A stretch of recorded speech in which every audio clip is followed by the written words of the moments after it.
नमस्कार दोस्तों, स्वागत हमारे YouTube चैनल QSR जीके में। कामयाबी चूमेगी कदम मेरे, मेरी माँ सुबह यही कहती है। कैसे थक के बैठ जाऊँ यारो, मेरी माँ मेरी कामयाबी के इंतज़ार में बैठी है। आज का हमारा टॉपिक है टॉप 25 क्वेश्चन, जो कि ये क्वेश्चन बार बार एग्जाम में रिपीट हुए हैं, तो इसलिए हम टॉपिक को शुरू करते हैं। आपके सामने प्रथम प्रश्न है कि सोरा से अल्कोहल किस विधि से बनाया जा सकता है, जो कि आपके एग्जाम के लिए ये इम्पोर्टेंट क्वेश्चन है। तो हमारा राइट आंसर है ऑप्शन नंबर सी, यानी किण्वन विधि के द्वारा सोरा से अल्कोहल बनाया जाता है। नेक्स्ट क्वेश्चन हमारा,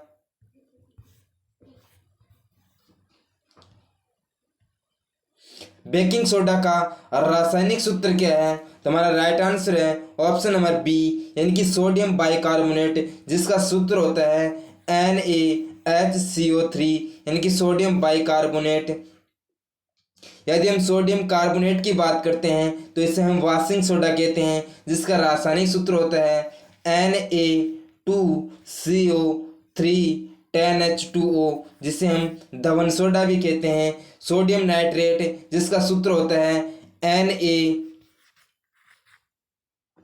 NaNO3, जिसे हम चिली साल्ट पीटर भी कहते हैं। ये क्वेश्चन अब की बार एनटीपीसी में पूछा भी गया था। नेक्स्ट क्वेश्चन हमारा, ऑटोमोबाइल वाहनों द्वारा निष्कासित मुख्य नुकसानदायक गैस जिससे वायु प्रदूषण होता है, ये भी बहुत बार एग्जाम पूछा गया क्वेश्चन है। तो हमारा राइट आंसर है ऑप्शन नंबर ए, यानी कि कार्बन मोनोऑक्साइड, जिसका सूत्र होता है CO। जो कि मीथेन की हम बात करते हैं तो मीथेन को हम मार्स गैस भी बोलते हैं। इसका प्रयोग हम घर में खाना पकाने वाली गैस के रूप में भी प्रयोग करते हैं। मीथेन गैस हम खदानों से प्राप्त करते हैं। कार्बन डाइऑक्साइड, कार्बन डाइऑक्साइड की हम बात करते हैं तो इसे हम ठोस कार्बन डाइऑक्साइड भी बोलते हैं, या ठोस शुष्क वर्ग भी बोल सकते हैं, जिसका सूत्र होता है CO2। ओजोन गैस, जो कि सूर्य से आने वाली पराबैंगनी किरणों से हमें सुरक्षा प्रदान करती है। नेक्स्ट क्वेश्चन हमारा,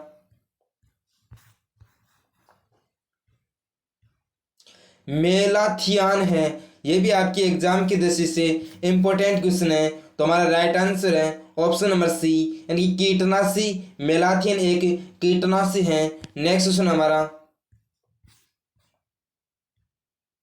हीलियम की खोज किसने की थी? तो हमारा राइट आंसर है ऑप्शन नंबर बी, यानी कि लॉकियर ने हीलियम की खोज की थी। रदरफोर्ड की बात करते हैं तो रदरफोर्ड ने प्रोटॉन की खोज की थी। एल्फा, बीटा और गामा किरणों की हम बात करते हैं, उनकी खोज भी रदरफोर्ड ने ही की थी। नेक्स्ट क्वेश्चन हमारा, मानव शरीर में पाई जाने वाली सबसे लंबी कोशिका कौन सी है? ये भी आपके एग्जाम की दृष्टि से इंपॉर्टेंट क्वेश्चन है, क्योंकि इस क्वेश्चन को भी कई बार एग्जाम पूछा गया है। तो हमारा राइट आंसर है ऑप्शन नंबर बी, यानी कि तंत्रिका कोशिका। इसकी तंत्रिका कोशिका की इकाई की हम बात करते हैं तो वो होती है न्यूरॉन। ये भी एग्जाम में पूछा गया क्वेश्चन है। नेक्स्ट क्वेश्चन हमारा, पेंसिल का लिखा जाने वाला भाग किससे बना होता है? ये भी क्वेश्चन बहुत बार एग्जाम पूछा गया है। तो हमारा राइट आंसर है ऑप्शन नंबर ए, यानी कि ग्रेफाइट का। जो पेंसिल की जो नोक होती है ये ग्रेफाइट की बनी होती है। नेक्स्ट क्वेश्चन हमारा,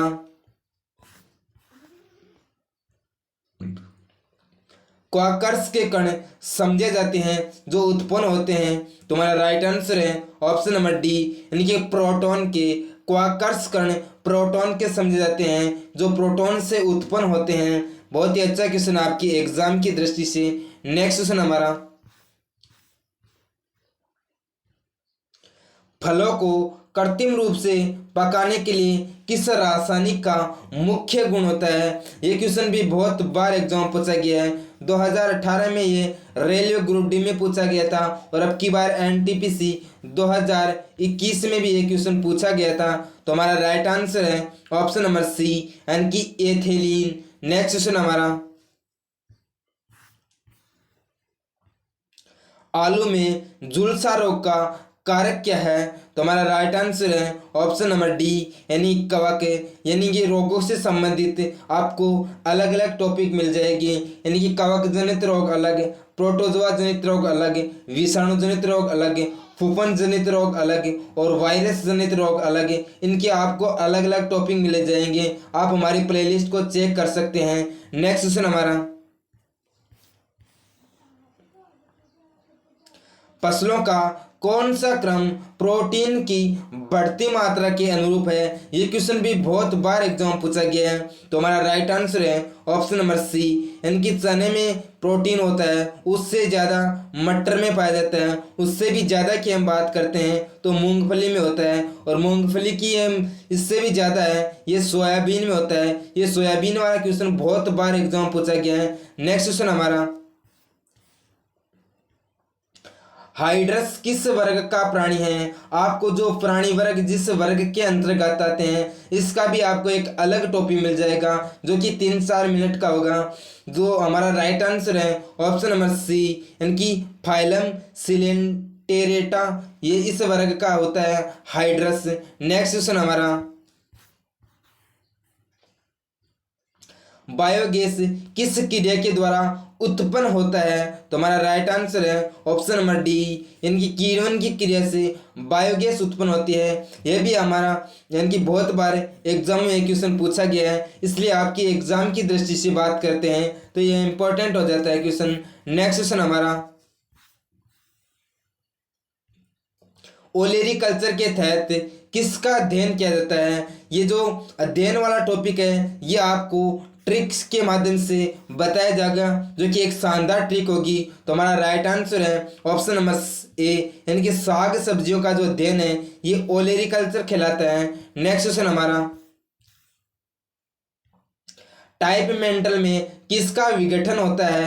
यानी कि टाइप मेंटल है इसमें क्या क्या मिलान होता है, यानी कि मिश्रण होता है। तो हमारा राइट आंसर है ऑप्शन नंबर डी, यानी कि सीसा और एंटीमनी और टिन, ये टाइप मेंटल में होता है। ये जो मिश्र धातु वाला टॉपिक है जिसमें मिश्रण होता है, जैसे कांसा में किसका मिश्रण है, पीतल में किसका मिश्रण है, गन में किसका मिश्रण है, रांगा में किसका मिश्रण है, इसका आपको एक अलग टॉपिक मिल जाएगा जो कि 3-4 मिनट का वीडियो होगा। आप हमारे प्लेलिस्ट को चेक कर सकते हैं, वहां पर आपको ये टॉपिक मिल जाएगा। नेक्स्ट क्वेश्चन हमारा, मनुष्य में किस कशेरुक पर खोपड़ी का संपूर्ण भार रहता है? ये आईएएस में पूछा गया क्वेश्चन है, इसलिए आपके एग्जाम की दृष्टि से इंपॉर्टेंट हो जाता है क्वेश्चन। तो हमारा राइट आंसर है ऑप्शन नंबर डी, यानी कि एटलस जो भाग होता है उस पर मनुष्य की जो कशेरुक खोपड़ी है उसका संपूर्ण भाग रहता है। नेक्स्ट क्वेश्चन हमारा,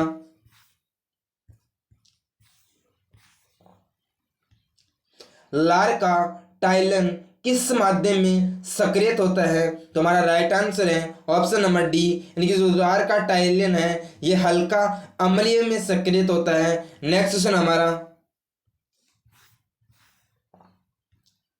पृथ्वी से प्लायन वेग का मान कितना होता है? तो हमारा राइट आंसर है ऑप्शन नंबर बी, यानी कि 11.2 मीटर प्रति सेकंड पृथ्वी का प्लायन वेग होता है। ये क्वेश्चन भी एसएससी 2010 में क्वेश्चन पूछा भी गया है, इसलिए आपके एग्जाम की दृष्टि से इम्पोर्टेंट हो जाता है। यदि हम पृथ्वी से यदि किसी गेंद को 11.2 किलोमीटर प्रति सेकंड की दर से यदि चंद्रमा की ओर फेंके तो वह गेंद क्या है, पृथ्वी की ओर वापस नहीं लौटेगी। यह क्वेश्चन भी आईएएस में पूछा गया है। नेक्स्ट क्वेश्चन हमारा,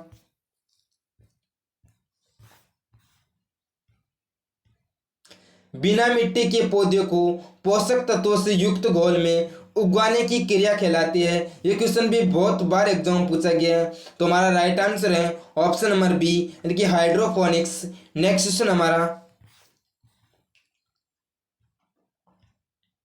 यूरिया में नाइट्रोजन का प्रतिशत कितना होता है? ये क्वेश्चन भी बहुत बार एग्जाम में बहुत बार रिपीट हुआ है। तो हमारा राइट आंसर है ऑप्शन नंबर ए, यानी कि 46% यूरिया में नाइट्रोजन होता है। नेक्स्ट क्वेश्चन है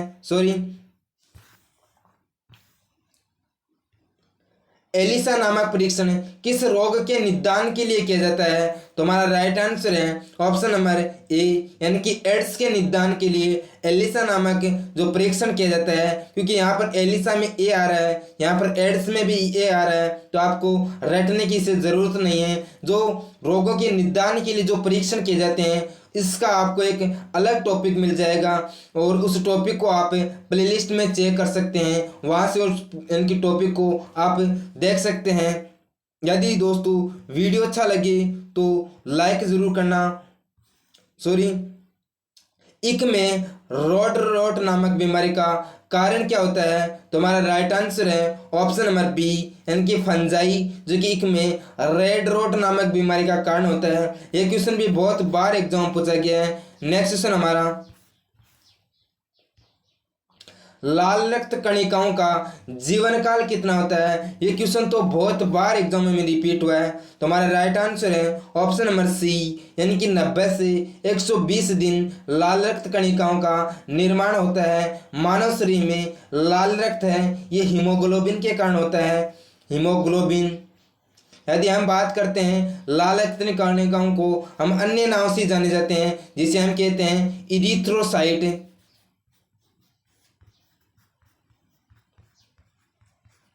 लाल रक्त कणिकाओं में केंद्रक नहीं पाया जाता।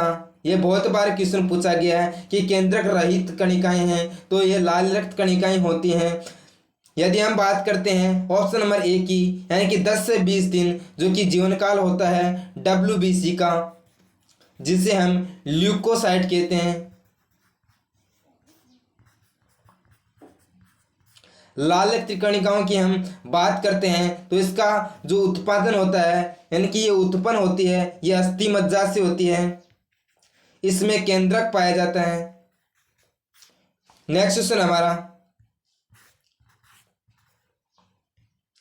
ट्रेकोमा रोग शरीर के किस भाग को प्रभावित करता है? ये क्वेश्चन भी IAS में बहुत बार पूछा गया है। तो हमारा राइट आंसर है ऑप्शन नंबर बी, यानी कि जो ट्रेकोमा है ये हमारी आंख का भाग है, इसको क्या है प्रभावित करता है। नेक्स्ट क्वेश्चन हमारा,